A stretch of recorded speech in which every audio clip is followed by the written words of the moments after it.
What is the strangest incident that I've been involved in? Well, there's over a 25-year career, every police officer has literally hundreds and hundreds of calls or incidents that they've forgotten really. Sometimes you are triggered by an address or a name or something that happened. You go, oh yeah, I remember that. But most of the stuff is actually tuned out of your head. But I do remember one case. It was very interesting. We got a call of typical call in the morning. Um, Stalker husband, boyfriend comes back. There's a restraining order against him, that kind of thing. And but in this case, there was no restraining order. It was just a boyfriend harassing his girlfriend, and she had children. I don't remember if they were theirs, but she did have children, and she was in the house, and the boyfriend wouldn't leave, banging on his door, his upstairs apartment, and so we respond there. Like I said, this is a very typical call. So we get there, and what happens is the guy. Let's say the guy's name is Mike. I don't remember, but let's just say it's Mike, and I'm rolling around part of the apartment complex, and I see Mike, and just as he was described, big white biker guy, with a biker garb, and one of those guys where the guy's been around and would be a solid fight, and you hope not to fight the guy, but it happens. It happens. So go jumped out of the car. Hey, Mike, let me talk to you for a second. Well, Mike turns around, stares at me for about 3 seconds. I guess evaluating what he's going to do, which happens a lot out there. It's kind of interesting. But when he did that, he then reached down to his ankle and started pulling up his jeans. I jumped behind my car door, pulled out my Glock, and he kept tugging and finally he pulls out a knife. And pretty good size, maybe like a 4 or 5 inch blade, and definitely a deadly weapon. And so I think he's gonna come at me, and I'm ready to do what I need to do. And he turns and starts running the other direction towards the apartment. And so I start giving full pursuit. I can't get too close to this guy because you're ending up if you tackle this guy or push him or whatever, you're ending up in a scrum with a guy with a knife, which is pretty stupid. And can't shoot him in the back. So here I go. So I put it out. And some of the officers, excuse me, some of the officers are responding. Code 3, and I tell them to meet me at the apartment. So they get to the apartment, and as we're turning the corner, he is getting closer and closer to the apartment. I knew it was an upstairs to the right, and I go, I had made up my mind as he was turning that corner. If he started going up the stairs, I was probably going to have to shoot him because he was going to go after the lady that had called.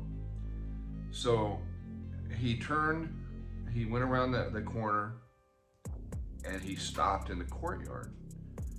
Now all the officers are there, and we're surrounding him, and we're like, hey Mike, put the knife down. We're trying to coax him into compliance, and trying all different techniques. This lasts for about a good 5 to 10 minutes. And unfortunately, the lady pops her head out and starts chipping at him. Well, now he has an audience, and he's going to use this audience. So he takes that knife, which was really sharp, and he starts slicing his neck and slicing his wrists, and right in front of us. Once again, what are we going to do here?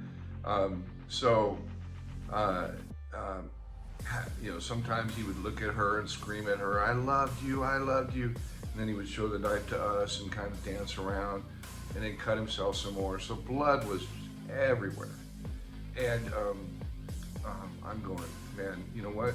this guy's gonna lose blood here, enough blood here soon to pass out. And finally, of course, we had paramedics standing by, they were right behind us. Finally, this guy, for whatever reason, maybe decides he doesn't want to die that day, throws the knife. So we go in, we hook him up, he lays on the gurney. And I think this guy's going to die. I mean, there's just blood everywhere. And so we go to the hospital and get stitched up. He didn't hit any major arteries, and he's going to survive, which, wow.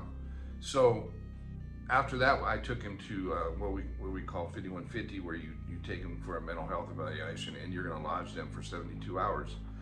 And had a talk with him what really was going on there, and he said, well, he worked a graveyard shift, and he lived there until